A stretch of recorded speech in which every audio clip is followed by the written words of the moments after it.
행복한 교회 생활합시다. 행복한 교회 생활합시다. 행복을 나누는 인생이 됩시다. 행복을 나누는 인생이 됩시다. 우리의 인생길에서 시험이라고 하는 것을 때때로 맞이하게 되는 것 같습니다.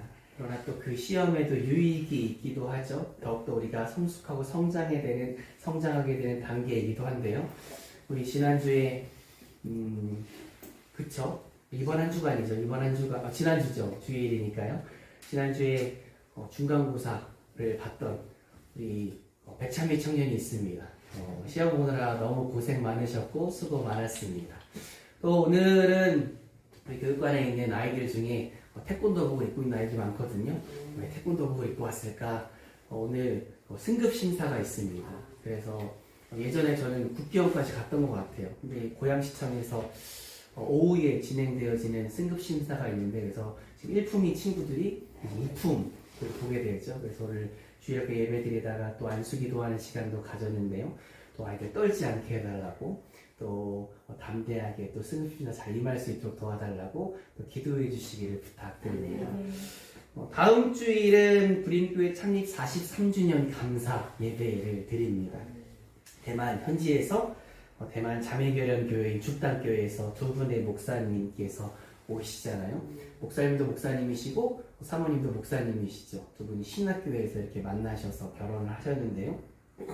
2000년도부터 우리 부림교회와 공식적인 자매결연을 맺고 쭉 진행하고 있고, 그 전부터 부림교회와는 영적인 교제가 있는데요. 이번 주 토요일날 대만에서 비행기를 타고 한국에 오십니다. 안전한 길을 위해서 또 기도해 주시고, 또 함께 하는 예배를 위해서 기도해 주시고요. 또 올로 목사님과 사모님도 또 지방에서 올라오시게 되는데요. 또 그 길 또한 또 늘 지켜달라고 우리가 함께 한 자리에 모여서 드린 예배를 위해서도 또 기도해 주셨으면 좋겠습니다. 또 이번 43주년 감사 기념 예배가 주변에 있는 분들도 초청하는 좋은 기회가 되어졌으면 좋겠습니다. 그래서 저도 주변에 있는 분들을 막 초청하고 있거든요. 기도하시면서 주변에 있는 분들도 초청하는 귀한 시간 되어졌으면 좋겠습니다. 얼마 전에 교회를 개척하신 목사님을 만났습니다. 지난주에 우리 교회에 방문하셨었는데요. 함께 나눔을 갖고 또 이야기를 나누고 또 정말 작은 물질이지만 또 목사님 가정을 격려하는 마음으로 또 마음을 전달해드리는 시간도 가졌습니다. 그 목사님과 목회에 대한 나눔을 가지다가 이런 이야기를 좀 했어요. 제 목회의 바람에 대해서 나눔을 가졌는데요. 저는 성도님들이 행복한 교회 생활하는 목회를 하고 싶습니다. 그런 이야기를 드렸습니다. 사람을 따라가는 목회를 하겠다는 이야기도 아니고요. 사람의 뜻에 맞추는 목회를 하겠다는 이야기도 아닙니다. 부림교회가 행복한 공동체로 늘 전진했으면 좋겠다. 그 바람을 가지고 있습니다. 우리 다시 한번 나눔 가져볼까요? 나누면서 인사해볼까요? 행복한 교회 생활합시다. 행복한 교회 생활합시다. 행복을 나누는 사람이 됩시다. 행복을 나누는 사람이 됩시다. 근데 그 행복은 예수 그리스도께 집중할 때 오는 것이죠. 많은 사람들이 가짜 행복을 쫓아갑니다. 가짜를 진짜로 생각하며 쫓아가는 거죠. 그러나 진정한 행복은 예수 그리스도 안에서 누릴 수 있는 것. 교회는 예수를 따르는 사람들의 공동체이지 않습니까? 그래서 건강한 교회는 행복한 공동체가 되어지는 것입니다. 구약을 보면 그리스도의 모형론이라는 것이 구약 신약을 공부하면 나오는데요. 성경은 구약과 신약 모든 창세기부터 요한계시록까지 성경 66권이 말하고 있는 핵심, 중심 주제가 있는데 바로 예수 그리스도죠. 구약에도 예수 그리스도에 대한 예언의 말씀들이 참 많이 담겨져 있습니다. 근데 분명히 예수 그리스도에 대한 예언의 말씀들도 담겨져 있지만 구약에서 많은 인물들과 또 장소들과 사물들이 예수 그리스도를 예표한다. 예수 그리스도를 예표한다라는 것이 그리스도 모형론입니다. 그래서 예수 그리스도를 예표한다고 하는 예표론의 인물 가운데 한 명이 바로 다윗이라고 하는 사람이거든요. 성경을 읽을 때에 시대별로 접근하면 보다 풍성하고 또 쉽게 성경을 이해하는데 도움이 됩니다. 우리 불교 성도님들 열심히 성경 읽기에 집중하고 계신데요. 성경을 읽을 때 이 시대별로 구분해서 그 시대별에 대한 인지 속에서 성경을 읽어가면 그 성경에 대한 이해가 더 풍성해지고 명확해질 수 있는 거예요. 그래서 구약의 여러 시대 가운데 사사시대를 나눌 수 있습니다. 근데 이 사사시대의 배경을 담고 있는 성경이 바로 사사시대니까 당연히 사사기는 들어가겠죠. 사사기와 룻기입니다. 그래서 룻기도 사사시대에 살아갔던 사람들의 이야기거든요. 근데 사무엘상으로 오면 사무엘상은 사사시대와 왕정시대, 우리가 벌써 두 가지 시대를 배웠어요. 구약을 보면 사사시대가 나온다, 왕정시대가 나온다. 근데 이 사무엘상은 사사시대와 왕정시대를 모두 두르고 있습니다. 그래서 사사시대도 사무엘상을 읽으면 나오고요, 왕정시대의 시작도 나옵니다. 그래서 사무엘이 이스라엘의 초대 왕이었던, 예전에는 사사들이 이스라엘을 다스렸는데 이제 왕이 이스라엘 다스리잖아요. 그래서 사사시대에서 왕정시대로 넘어가는 것인데 1대 왕이었던 사울이 등장하게 되는 거죠. 그리고 2대 왕이었던 다윗에 대해서도 우리가 사무엘상에서 보게 됩니다. 우리가 잘 알다시피 누가 누구를 시기하고 질투했을까요? 사울이 다윗을 시기하고 질투했습니다. 다윗은 만만히요, 사울은 천천히라고 말하는, 천천히라고만 해줘도 얼마나 고마워요. 근데 그 이야기를 듣는 순간 그때부터 다윗을 보는 눈이 달라지기 시작하는 거예요. 우리가 어떤 얘기를 들을 때 그 얘기를 잘 소화하는 것도 참 중요하거든요. 그게 마음밭의 문제이기도 한데요. 사실 사울의 입장에서 다윗은 사울에게 은인이기도 한데요. 근데 그때부터 이제 다윗을 시기하고 질투하는 겁니다. 그리고 그 시기하고 질투하는 마음이 마음속에만 있는 것이 아니라 어디까지 나와요? 행동으로 나오게 되지 않습니까? 그래서 사울이 다윗을 죽이려고 쫓아다니거든요. 말과 행동은 마음으로부터 나오는 것입니다. 말과 행동이 올바르지 않다면 가장 먼저 우리의 마음을 점검해 봄이 필요하죠. 질투의 마음에 사로잡힌 사울은 다윗을 죽이려고 쫓아다니는 상황. 그리고 다윗은 도망자가 된 겁니다. 지금 다윗이 이스라엘이라는 곳에 있는데 그 나라의 왕이 누구예요 지금? 사울이잖아요. 최고 권력자가 자기를 죽이려고 쫓아다니니까 얼마나 괴롭고 힘든 상황이겠습니까? 그래서 나중에 적국으로도 도망가거든요. 근데 그곳에서도 자기를 경계하는 거예요. 왜요? 그 다윗의 영향력을 알고 있으니까 그곳에서도 다윗을 경계하는 거죠. 그래서 다윗 살려고 미친 척까지 하잖아요. 미친 척까지 하는 거예요. 다울의 도망자된 인생길에서 다윗이 어디로 숨어드냐면 아둘람 동굴이라는 곳까지 숨어들게 됩니다. 아둘람 동굴에 숨어들게 되는데요. 그것에 대해서 오늘 본문 말씀이 이야기하고 있는 거예요. 근데 아둘람 동굴에 다윗이 숨어들었다는 이야기를 듣고 나서 어떤 일이 벌어지냐면요. 400명의 사람들이 다윗에게로 와요. 다윗을 죽이려는 목적을 갖고 나온 건 아니고요. 다윗에게 나와왔던 사람들, 다윗을 따르고자 했던 사람들이 400명이었던 겁니다. 근데 성경을 보면 성경은 일정 나이 이상의 남자의 숫자만 세는 문화적 배경이 가운데 쓰여졌으니까 구약시대에는. 그러니까 이 400명은 단순히 400명만 이야기하는 것이 아닙니다. 그러니까 아이들도 있고 여자분들도 있는 거예요.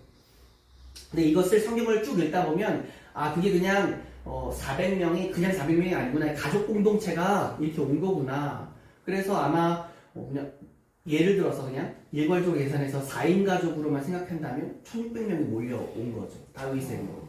아둘람 동굴에 근데 동굴이 조그마한 동굴이 아닙니다. 진짜 이 사람들이 숨을 수 있을 만한 그 지대 자체가 동굴이 계속 분포되어져 있어요. 제가 그것을 어떻게 알겠어요? 설교 중이면서 연구를 해봤습니다. 자료도 찾아보고 그 지대에 이런 동굴들이 있는 거예요. 그러니까 이 동굴들의 사람들이 이제 모여든 겁니다.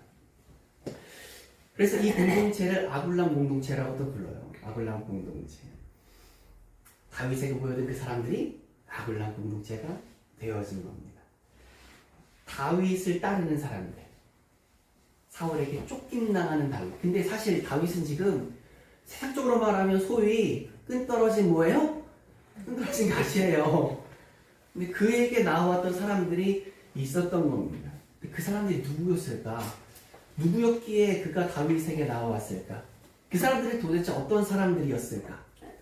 하는 걸 보면 다윗에게 모여든 사람들에 대해서 이렇게 설명하고 있습니다. 그게 바로 오늘 본문인데요. 오늘 본문으로 넘어가서 오늘 본문 말씀 사무엘상 22장 2절 함께 합독해서 읽겠습니다. 시작. 환난당한 모든 자와 빚진 모든 자와 마음이 원통한 자가 다 그에게로 모였고 그는 그들의 우두머리가 되었는데 그와 함께한 자가 400명가량이었더라. 아멘.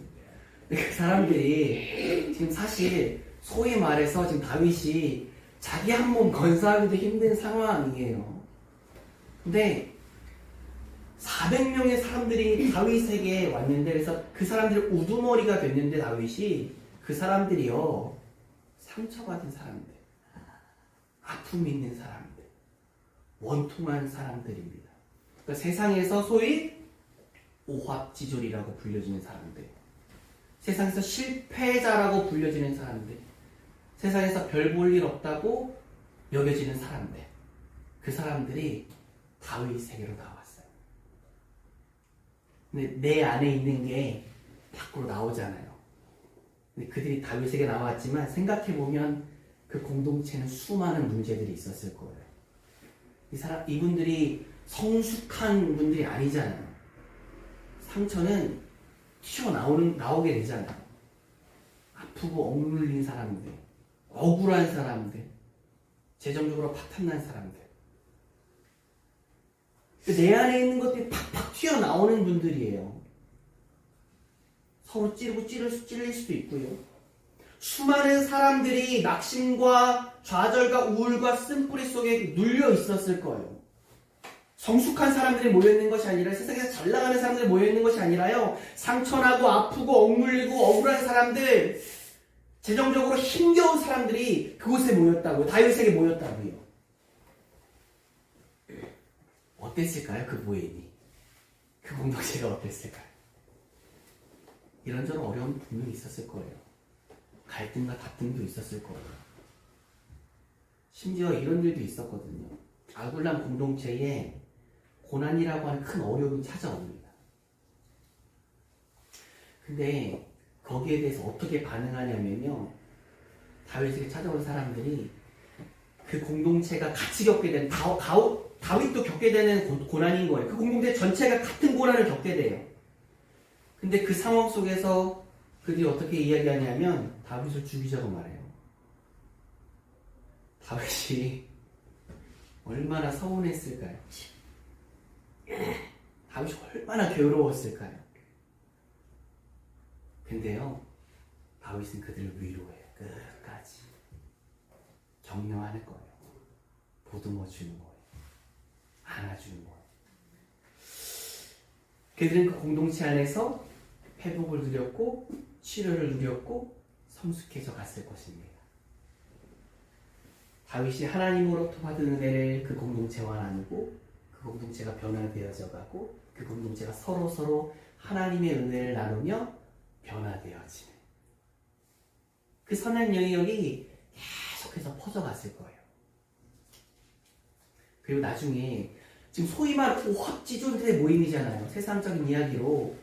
근데 나중에 이 아굴람 공동체가 이스라엘의 중심적 역할을 감당하는 공동체로 변화되어져요. 다윗은 도망자였어요. 억눌린 자, 억울한 자, 상처받은 자, 빚을 잔뜩 진 사람들이 다윗에게 다 몰려갔어요. 세상적으로 실패자라고 여겨지는 사람들. 근데 이 공동체가 변화되어집니다. 그리고 도망자에서 이스라엘을 이끌어가는 리더 공동체로 바뀌어집니다. 하나님의 은혜인 줄 믿습니다. 이것이 믿음 공동체가 지향하는 방향이지 않습니까? 교회가 지향하는 방향이지 않습니까? 회복을 경험하는 공동체, 변화를 경험하는 공동체, 성숙을 경험하는 공동체 말입니다. 교회는 예수 그리스도를 따르는 자들의 모임이에요. 하나님 기준으로 보면 누가 자랑할 것이 있고 누가 내세울 것이 있고 누가 완전합니까? 누가 누구에게 돌을 던질 수 있습니까? 아무도 없어요. 그러나 예수 그리스도를 고백하는 자들은 예수가 아니면 나는 소망 없음을 인정하는 자들입니다. 교회는 예수 그리스도께서 유일한 소망이심을 온전히 고백하는 모임이지 않습니까? 우리 다 연약해요. 우리 다 나약해요. 저기 모이는 사람들, 세상의 실패자라고 불리는 사람들이네. 다 똑같아요. 우리 다 하나님 앞에서 죄인들이고요. 아무도 내 공로를 말할 수 없는 사람들이지 않습니까? 다 상처투성이고 연약한 투성이고 나약한 투성인 사람들. 그러나 예수가 머리 대신 예수께서 주인 되시는 교회 공동체 안에서 그분의 회복을 누리고 그분의 변화를 누리고 그분께서 허락하시는 치유를 누리는 것이지 않습니까? 온전히 예수 그리스도를 바라볼 때 회복되는 공동체는 그 공동체 구성원 한 명 한 명의 삶의 자리에서 그리고 나아가 세상에서 또 예수 그리스도의 회복과 소망을 나누는 것이 않습니까? 다윗이요, 상처난 사람들의 모임 가운데 한 명 한 명을 보듬어 안는 거예요. 하나님의 축복의 통로가 되어서. 그리고 한 명 한 명이 변화되어져요. 그리고 그 변화된 사람들이 또 하나님의 은혜를, 하나님의 사랑을, 하나님의 위로를 서로 나누는 거예요. 어떤 두 집안이 있는데 한 집안은 되게 건강해요. 건강합니다. 보면 건강한 사람들이구나. 한 집안은 바짝 말랐어요.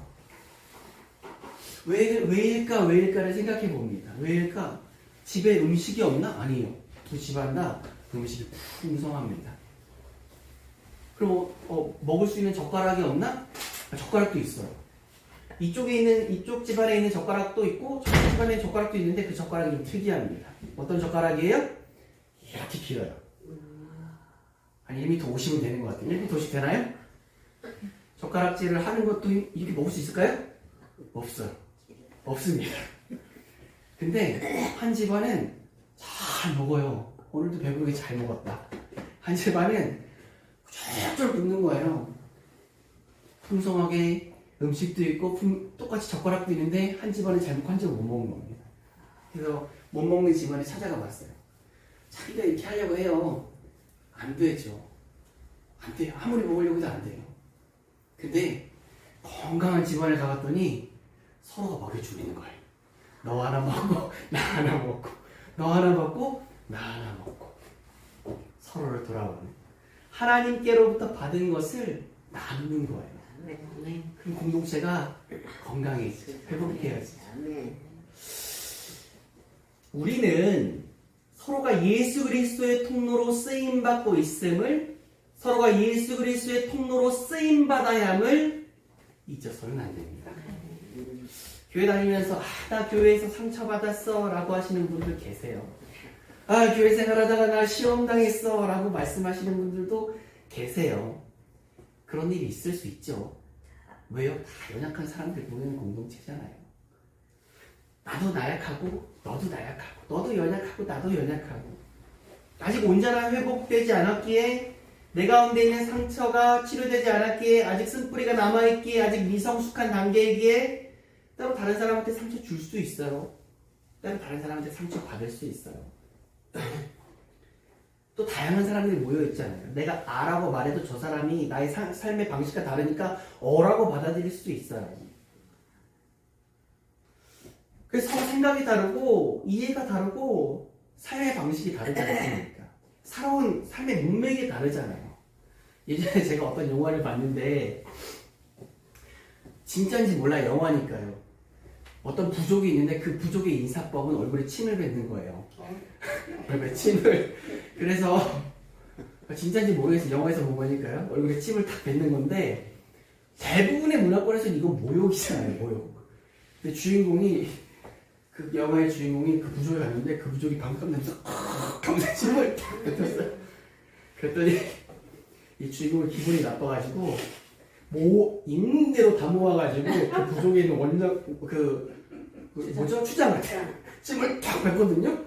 추장이 너무 기뻐하는 나 이렇게 환대해줘서 고맙다. 우리의 삶의 살아온 방식이 달라서 나는 그 의도가 아닌데 나는 그 의미가 아닌데 서로 이해하는 게 다를 수도 있어. 근데 우리가 그걸 언제 넘어섭니까? 우리 한번 따라해봤으면 좋겠습니다. 진리에는 일치를, 비진리에는 자유를, 모든 이에게는 사랑을. 아멘. 이 가운데 교회가 하나 되어지는 거예요. 진리이신 예수 그리스도를 온전히 바라보며 그 안에서 그분 안에서 예수 그리스도 안에서 허용되어지는 다양성은 인정하면서 모든 이들을 예수의 사랑을 사랑할 때 우리는 하나 되는 공동체가 되어지는 것이죠. 아둘람 공동체 다시 한번 살펴볼까요? 다윗에게 모인 자들이 이게 생각만 해도 헛웃음이 난 상황이잖아요. 다 같이 겪게 되는 누구도 예상하지 않았던 고난이 그들에게 찾아왔어요. 그 공동체에. 누구도 바라지 않았고 누구의 잘못도 아니에요. 근데 그 가운데 다윗을 죽이자고 말하거든요. 다윗이 얼마나 서운했을까? 얼마나 괴로웠을까? 성경에 다윗이 심히 괴로워했다. 심히 괴로웠다. 그렇게 이야기 나오거든요. 교회 생활하면서 교회 안에 서운한 일이 있을 수 있죠. 마음이 안 맞는 일이 있을 수 있고요. 누군가 상처를 줄 수도 있고 누군가 상처를 받을 수도 있습니다. 누군가 실수할 수도 있어요. 근데 세상은 어때요? 몸 그만이지 뭐. 그러나 예수 그리스도의 공동체는 어떻게 합니까? 교회의 주인 되시는 예수 그리스도를 바라보는 거예요. 우리가 늘 예수 그리스도를 바라봐야 하잖아요. 교회 생활하면서 혹시라도 서운한 일이 있다면 사람 바라보지 마세요. 그때도 변함없이 예수님 바라보는 거예요. 다윗은 자신과 함께하는 공동체가 자신을 죽이자고 말했을 때에 그 마음의 괴로움 속에서 어떻게 너네들 어떻게 다 이룰 수 있어가 아니에요. 그 공동체의 그 아둘람 공동체의 주인 되시는 하나님을 그가 바라봅니다. 성경은 어떻게 기록하고 있냐면요. 사무엘상 30장 6절 제가 한번 읽어드릴게요. 그의 하나님 여호와를 힘입고 용기를 얻었더라. 그 공동체 안에서 그 공동체가 다윗을 향해서 비난의 화살 정도가 아니라 죽이자고 말했을 때에 그 심히 괴로운 상황 가운데 그들을 향해서 공격하고 싸우려고 하는 것이 아니라 하나님을 바라봐요. 하나님을 바라봤더니 그의 하나님 여호와로 힘입어 용기를 얻었더라. 그리고 그 용기 가지고 다시 나 죽이려고 하는 공동체에서 섬기는 거예요. 그리고 공동체가 다시 회복되어집니다. 사람 보면 틀림없이 낙심합니다. 그러나 주님 바라보면 힘있고 용기를 얻는 줄 믿습니다. 그리고 다시 공동체를 품는 거예요. 성도와 혹은 목회자와 함께 교회 생활 가운데 서로 서운한 일이 있을 수도 있어요. 의도하지 않게 상처를 주고 받을 수도 있어요. 근데 그때에 흥치풍 하는 것이 아니라 이제 그만이야 끝이야가 아니라 사람 바라보면 좌절하고 낙심하지. 하나님 바라보는 거예요. 그리고 하나님 바라보면 받은 은혜를 다시 또 회복하는 거예요. 오늘 설교를 준비하면서 한 자료를 봤거든요. 아굴람 동굴을 찾아가는 장면이에요. 그러니까 그곳에 있는 교수님과 이제 그 곳을 찾아가는 장면을 이렇게 보는데 그 가는 길목에서 큰 바위가 있어요. 큰 바위가. 아굴람굴을 찾아가는 그 길목에서 큰 바위가 있는데 그 옆에서 자라는 나무가 있는 거예요. 나무와 바위와 나무. 근데 나무는 계속 성장해 가야 돼요. 이게 방해가 되잖아요. 바위가. 어떻게 보면 나무를 공격하는 거잖아요. 근데 나무가 점점 커지니까 그 바위를 어떻게 하냐면 그 바위를 나무의 뿌리로 밀어내는 것이 아니라 그 나무가 그 바위를 이렇게 품고 계속 자라나요. 바위를 밀어내 버리는 것이 아니라 그 바위를 그냥 품고 자라나는 거예요. 교회에서 혹 나의 마음 어렵게 하는 사람이 있다면 우리 어떻게 해야 될까요? 교회를 떠나요? 아니죠. 그 사람 안 봐요? 아니죠. 그건 세상의 방법이지 않습니까? 그럼에도 불구하고 사랑하는 거예요. 누가요? 성숙한 자가. 더 성숙한 자가 덜 성숙한 자를 품는 거예요. 더 사랑이 넘치는 자가 사랑이 안 넘치는 자를 품는 거예요. 믿음과 사랑이 풍성한 자가 어린아이의 신앙이 있는 사람을 품어주는 거예요. 그걸 변함없이 같이 가는 거예요. 품어줌을 통해 하나님께서 한 사람까지 변화시키실 줄 믿습니다. 하나님께서는 공동체 안에서 우리를 다듬으시고요, 우리를 회복시키시고요, 우리를 위로하시고요, 우리를 성장케 하십니다.